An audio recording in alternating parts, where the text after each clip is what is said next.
Built 500.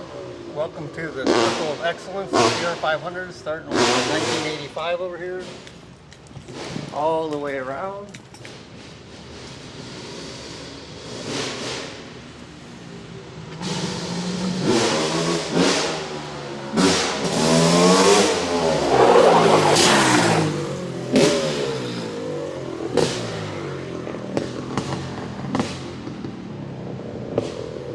To the 2023 Bill Sport.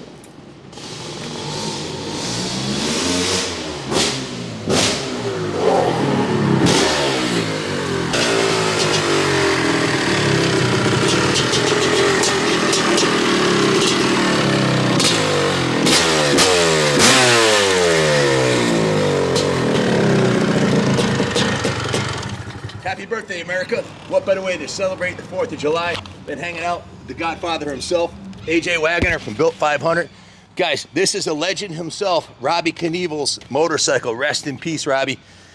Been a huge fan of him and his dad my whole life. They influenced my love for motorcycles, and the CR500 has captured the heart and soul of some of the most famous riders of the past generation and the current generation. And AJ's been nicknamed the Godfather because he kept the dream alive since 1997. Over 25 years, been putting these kick-ass engines in the latest chassis, including the 2023 we have right there behind you. AJ, thanks for coming by today. Oh, thank you, Ken. Thanks for inviting me. Oh man, we're having a great time today. What I wanted to, guys, as you know, there's been a faithful following of the CR500s. I myself have been riding these since '86. And it's one of the best engines you could possibly have for off-road.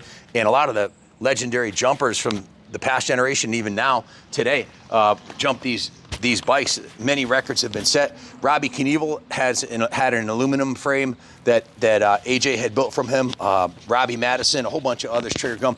Tell us some of the legends and heroes that have purchased these AFs that you've worked with over the years. Ken, probably obviously the most well-known would be Travis Pastrana. So the RMZilla we built for him, that's probably the most famous. And he came out of retirement on that bike. He went to car racing and other stuff. He came out to race straight rhythm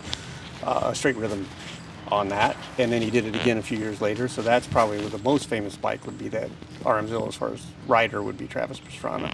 Other than that, McGrath has bought bikes from me.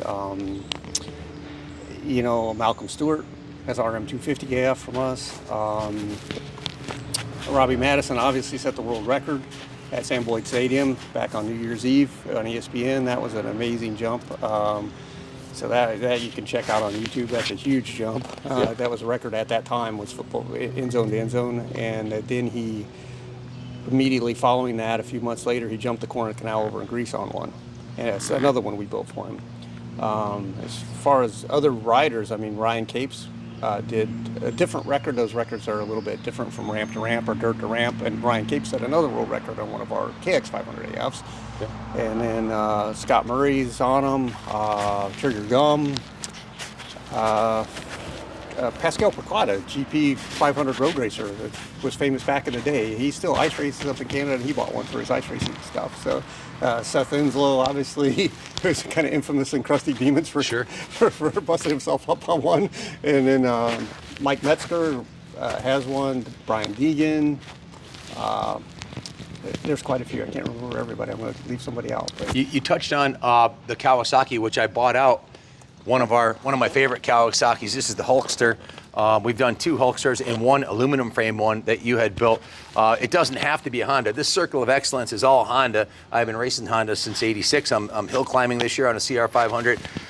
But you also do Kawasaki's and the Suzuki. And Suzuki. So if you're faithful to that brand, go to built500.com, look up AJ, give him a call, and he can build one for you. And you don't have to be one of the best jumpers of all time to appreciate one of the best off-road engines ever made in a world-class chassis. Speaking of which, this is one of AJ's latest creations right here. This is a brand new CR500 engine that AJ put together here. AJ, this engine is 100% brand new, correct? Yes. And the frame's a brand new frame also, isn't it? Yeah.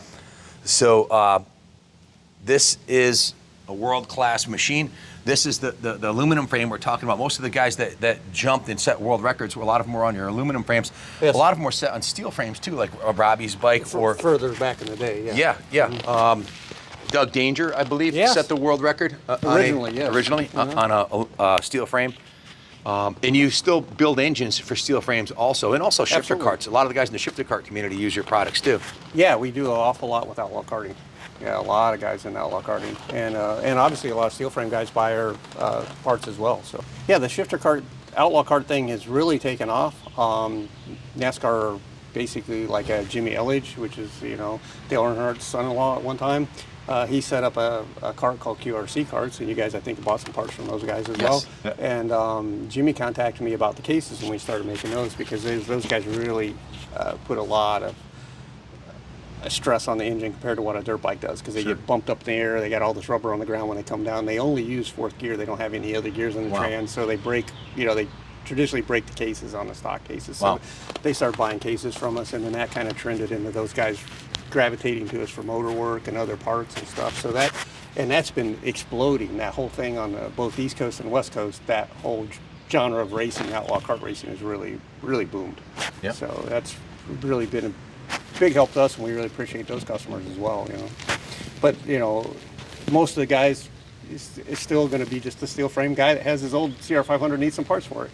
There are even some famous editors of dirt bike magazines that have Yes. all the free motorcycles they can possibly ride that ended up with an aluminum frame CR500 paid for with their hard-earned cash. Am I correct? Yes. Don Mieta was editor. Well, he was working with Cycle News, and he moved to being the main editor for MX Racer at the time, I believe he was with at that time. Then he went on to Trans World. But with MX Racer, he got a bike, which I think was my bike at the time, my personal race bike, and he borrowed it for a bike test, and he kind of didn't want to give it back. So he ended up, he liked it so much he bought it, and he ended up getting every whole shot of that whole series there at Glen Helen, of that series, like every moto for the whole season. So he was really stoked with it, and he basically wrote the article, the end of his article, he tagged it that, how much do I like this bike? I get free bikes from every manufacturer, and I put my own hard-earned money to buy this bike. And that's been quite a few years ago, but yeah, that was... Coming from a magazine editor Yeah. who's spoiled and gets to ride all the best free new bikes all he wants. that he bought, paid cash for one. And the cool thing about a CR500 is it's to me is it's a bike you'll never outgrow. You'll never need more horsepower than a stock one has, and if you do, there's a whole major aftermarket of people that, and in fact, some of the aftermarket parts in this engine are from the speed industry, like the clutch is from Hinson, Right. The engine cases are built by you. Yep. At a solid billet. The crank is solid billet. The engine case covers are machined CNC out of aluminum. A lot of the components, 70% of the components in this you actually manufacture, or one of your vendors does. Or one of my vendors does, yeah. They're like the gears and stuff, they're all billet gears, and shafts, counter shafts is all billet. Where's the 1985 behind you? Excuse me, this one, 85, Yeah, is the one that started it all. And that engine is very, very similar to the last year they made in 2001. It's like they kind of, it's like the Chevy small block, the V8. They hit it out of the park. The engineers really did it right. They really did. That came from the air-cooled in '84, and they brought over, of course, as any manufacturer would, they brought over a lot of parts, trans parts and stuff too. That's the first water-cooled 500 that Honda made, and there's minor changes through the years, but that basic fundamental design has stayed the same all the way up through it. Nice. So yeah, they actually detuned the motorcycle for many years, didn't they? They This did. was the most violent of all the years as far as... The 85, 86, yeah. The port timing was a little bit more radical, which you can easily replicate in the modern ones. But and that was the short rod engine in 85 and 86. And then they went to the long rod in 87. And that was mostly, I believe, from an engineering aspect, they were looking for reliability, because they wanted these things to be ambles and just bulletproof. And they already really were, but Honda always tries to improve. They Sure. went to a little longer rod. That angle of attack gives you a little bit longer piston life. The stroke, a lot of people get confused about that. They think the stroke is different between the short rod and the long rod. The stroke on the crank was the same all years. So the piston travel was the same all years, just how long, it was started. So they basically just in 87 moved to a little bit more longevity of the motor. That's all they were shooting for. Maybe a little bit easier to ride too. Possibly, yeah. I think they detuned Softened the hit a little bit. They softened it with the port timing, yeah, just slightly. So, and through the years, they did a couple changes like that. Cool. Guys, this brand new 2018 was ordered with the custom aluminum Cerakoted head and engine cases. They almost all of them come, if it's a new engine and he's not building one out of your parts, which you can do. Someone can bring you their aluminum frame and their CR500 motor, and you'll actually build a used bike for them too. That's a service you offer also, right? Yes, sir. Absolutely. But back to the new bikes. On the new bike, the sky's the limit. We had AJ, I said, AJ, let's build the best 500 you've ever built. So we came up with a CR539. It was bored and stroked. Eric Gore, I think, did the work on that yes. one? Bored and stroked, and the entire engine was sent out. And it wasn't chromed, it was polished aluminum, but it looked like chrome. That video got 10 million views in 3 days on Instagram, which I've never seen any video in the motorcycle industry get that much attention. And even Honda called me. They were just blown away. So if you want something custom made, AJ can, if you want an all black bike, he can do that. And there's bunches of pictures and videos on built500.com of different ones he's done. The sky's the limit. AJ, how does that work? Now, the sky's the limit. How does somebody order their dream bike from you? Basically, just contact us through the website. The phone number's up there, or the contact information is on the website. So basically, contact me, and if you want, we do anything from mild to wild. So if we just want to, your average guy, we that's basically kicking around the trails, and he wants a more trail runner model, we do build it off the RX if they want that. So it has a little more tank capacity, has an 18-inch rear rim. So we'll build it, tailor it to your needs. If you mostly ride mountain trails or different places, we'll try to guide you to the model that we think would help best. If it's a motocrosser or whatever, or if you want something really wild and you want it all black, you want it all Cerakoted, or you want it powder coated, we kind of, a lot of these wild ones I build, for me, some guys are like, well, you'll always get some guy that thinks it's ugly, or some guy that thinks that's the most beautiful thing in the world. But what I'm trying to set with these examples is to let the customer's imagination do what they want to build.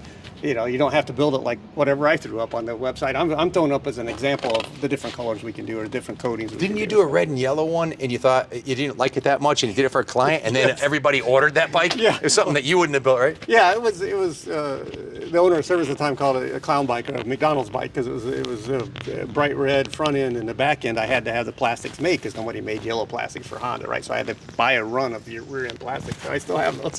But and I still get a lot of orders for that bike, and I build it for myself actually. It's number 17 bike. It is a number 17 bike, and it was on the cover of MXA and stuff, and it was a really popular bike.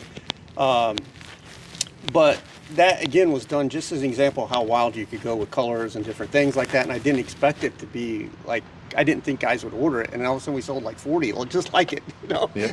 So it was crazy. But yeah, and I still do bikes like that graphic. So. So the sky's the limit, guys. You want to custom handlebars, triple clamps, MX Tech suspension front and rear, wheels, tires, hubs. AJ's well connected with Pro Circuit, Eric Gore, MX Tech, Hinson, all the best companies in the planet, and Millar Race Engineering, all the guys who make the components, key and carbs. He can get whatever you want and build you the monster, and it'll be done right the first time. It'll be absolute. In fact, one of the magazines summarized your builds as having museum-like quality right out of the box. I mean, and I was thinking it's kind of like being, you're a normal Joe, normal rider, amateur, whatever rider. You can have a bike like the factory riders have, in some ways better than some of the factory riders, if your pocketbook can support it. AJ can build you whatever you want, and there's been some discussion of maybe doing titanium engine cases. We just had a Keith Peterson Racing KX500 with fuel in it, 219 pounds on our scale. It was all titanium. That was one of the fastest 500s I've ever ridden. Keith's, I have his 1990 CR500 here.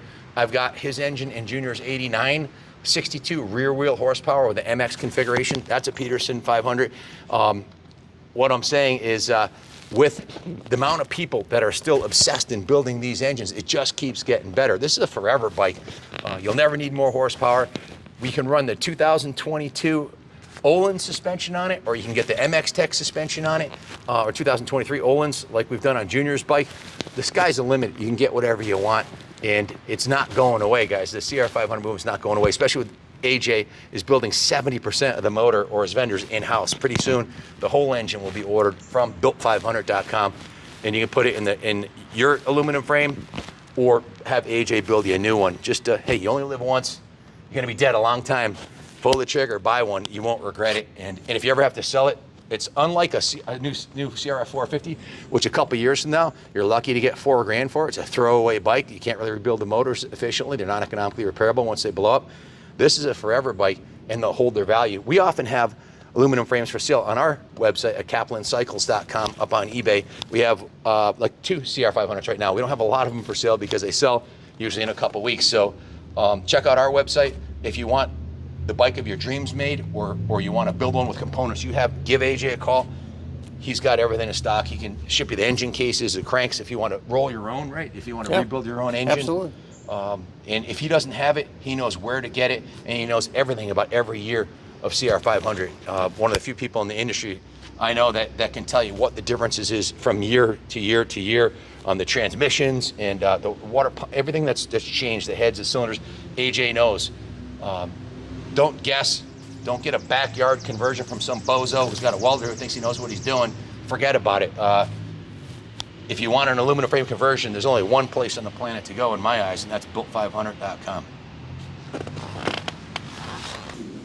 So again, if you want to order one of these bikes, give AJ a call. And if you want to become wife of the year, how do you do that? Yeah, I've actually had 3 wives this year in 2023, and obviously in the past quite a bit, call up and order their husband's a brand new wife because they felt, or brand new 500 AF because they felt that their husband had given everything to the family, always wanted one of these bikes and wasn't spending the money on themselves, so they went ahead and ordered one up. So it's amazing. That would be the ultimate Father's Day, Christmas, or birthday gift. You know? The gift that keeps giving, they'll never outgrow. Right. There won't be a guarantee to be some teary eyes the day that truck door opens and he sees what his wife bought him. So get her.